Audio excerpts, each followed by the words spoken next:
नमस्कार, मी शैलजा साखरे माझ्या यूट्यूब चॅनलमध्ये तुमच्या सगळ्यांचं पुन्हा एकदा अगदी मनापासून स्वागत करत आहे। तर या चॅनलवरती अगदी 2 वर्षापूर्वी मी हा एक व्हिडिओ अपलोड केलेला होता। त्याचं नाव होतं किंवा त्याचं टायटल असं होतं की डाळीचं पीठ न वापरता बाळाच्या अंगावरची लव किंवा बारीक केस सहजपणे काढता येऊ शकतात आणि ते कसं त्या व्हिडिओमध्ये मी सविस्तर पद्धतीने सांगितलेलं होतं। आता तो व्हिडिओ इतका व्हायरल होतोय आणि त्याच्यावरच्या बऱ्याच कमेंट्स अशा आहेत आणि ते क्वेश्चन्स आहेत त्या कमेंट्समध्ये की कसं करायचं किंवा काय करायचं। जे पडलेले प्रश्न आहेत ते तुम्ही तुमच्या कमेंट्सद्वारे मला सांगितलेले आहेत आणि त्याचेच आन्सर्स मी ह्या व्हिडिओमध्ये देणार आहे।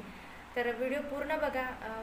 मला असं वाटतं की याच व्हिडिओमधून तुम्हाला तुमची उत्तरं मिळू शकतात, कारण स्पेशल व्हिडिओ मला बनवावाच लागला, कारण प्रत्येक कमेंट्सला मी उत्तर नाही देऊ शकत। तर व्हिडिओ असा होता, त्या दिवशी मी जो अपलोड केलेला होता तो असा होता व्हिडिओमध्ये मी असं सांगितलं होतं की गव्हाच्या पिठामध्ये थोडंसं हळद टाकायची आहे आणि खोबऱ्याचं तेल टाकायचं आहे आणि जमलंच तर गाईचं दूध टाकून तो उंडा बनवायचा आहे आणि त्या बनलेला उंडा परत खोबऱ्याच्या तेलामध्ये बुडून बाळाच्या पूर्ण सर्वांगावर अगदी हलक्या हाताने सर्क्युलर मोशनमध्ये किंवा रोलर टाईप फिरवायचं आहे। जिथे कुठे बाळाची जास्त हेअर ग्रोथ आहे त्याच्या उलट्या दिशेने आपण त्याला ती लोई फिरवायची आहे, जेणेकरून बाळाचे जे बेबी हेअर आहेत ते आपल्याला निघून जाण्यासाठी किंवा काढण्यासाठी मदत होईल। असा तो व्हिडिओ होता, एक 5 मिनिटाचा व्हिडिओ होता। त्यामध्ये मी सगळ्याच गोष्टी सांगितलेल्या होत्या। सविस्तर व्हिडिओ जर पाहायचा असेल तर तुम्ही चॅनलवर जाऊन बघू शकता।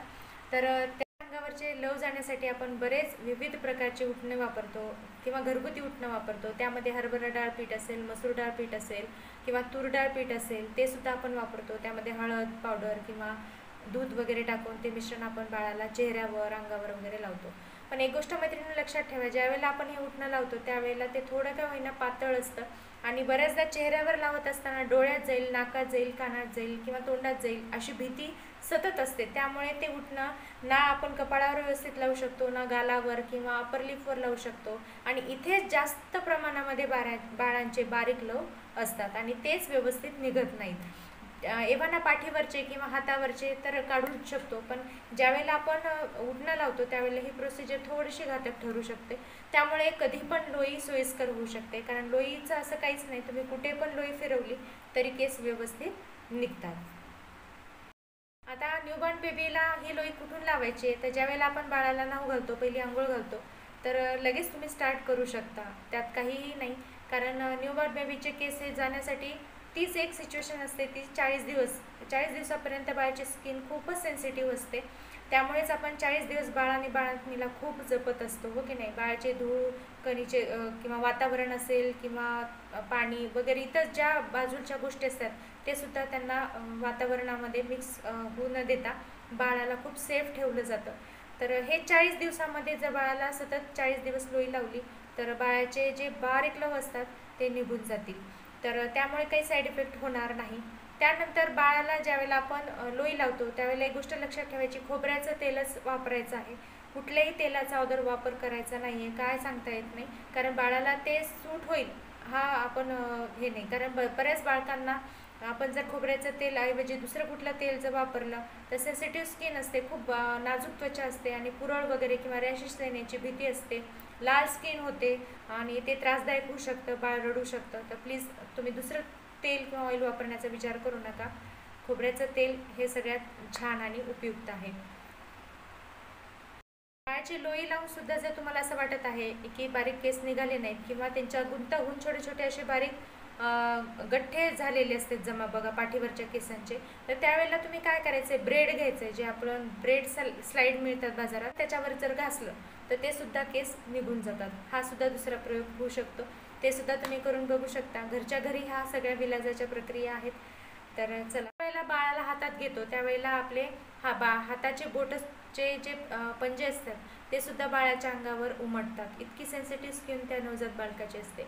आणि त्याच वेळेला आपण जर हरभरा डाळ किंवा मसूर डाळीचं पीठ, तूर डाळीचंही पीठ बऱ्याच ठिकाणी वापरतात, जरी तुम्ही बारीक केलं तर ते ज्या वेळेला बाळाला आपण उटणं म्हणून लावतो त्यावेळेला एक स्क्रबचं काम करतं, लक्षात घ्या। आणि ते कुठेतरी बाळाच्या त्वचेला हानी पोहोचवतं, ड्राय स्किन बनवायला हानी पोहोचवतं। एक तर बाळाची खूप सेन्सिटिव्ह स्किन असते, कुठेतरी बाळाला ते रश होत असेल, फील होत असेल की कुठेतरी त्रास होत असेल आणि बाळ रडतं, खूप नऊ घालताना वगैरे खूप रडतं. तर हे कुठेतरी मला थोडंसं खटकलं, म्हणून हे मी लोईचा प्रयोग करून बघितला, तर ते 100% रिझल्ट आणणार आहे. कारण माझा बेबी 2.5 वर्षाचा झालेला आहे, तिला पण भरपूर असे फोरहेडवर अप्पर लिपवर खूप केस होते, खूप बारीक लव होतं, ते सुद्धा आता जाण्यास मदत होत आहे. तर हा प्रश्न तर तुम्हाला नक्कीच पडला होता की कुठपर्यंत ही लोई वापरायची. जवळपास तुम्हाला जोपर्यंत वाटत नाही की आपल्या बाळाचे हेअर बारीक लव निघालेले नाहीत तोपर्यंत तुम्ही ते सतत लावू शकता. आणि जर 5-6 वर्षाचं बाळ असेल तुमचं, तर हाही प्रश्न मला आलेला आहे की मग आम्ही वापरलं तर आता ते हेअर रिमूव्ह होतील का.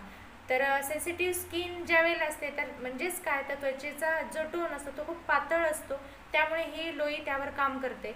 पण आता 5 वर्षाचा बाळाचा स्किन टोन हा बराच जाडसर झालेला असतो, तर मला वाटत नाही की लोईमुळे ते हेअर निघून जातील, ते केस निघून जातील. त्यामुळे हा रिझल्ट तिथे काम करणार नाही. पण तरीसुद्धा जर तुम्हाला वाटत असेल की आपण लावावी आणि बघावा रिझल्ट, तर तुम्ही बघू शकता. कारण याचा साईड इफेक्ट कुठलाच नाही, घरगुतीच सगळे पदार्थ असल्यामुळे याला गुण नाही, जरी नाही आला तर अवगुण असा कुठलाच होणार नाही. आजचा व्हिडिओ हा तुम्हाला उपयुक्त वाटलाच असेल. तुमच्या आजूबाजूला नातेवाईकांमध्ये हा व्हिडिओ जास्तीत जास्त शेअर करा, जेणेकरून त्यांनासुद्धा ह्या लोईचा खूप भरपूर उपयोग होईल. तर आजचा व्हिडिओ मी इथेच थांबवते. पुढच्या नवीन व्हिडिओसोबत तुम्हाला लवकरच भेटेल. तोपर्यंत धन्यवाद. Bye bye.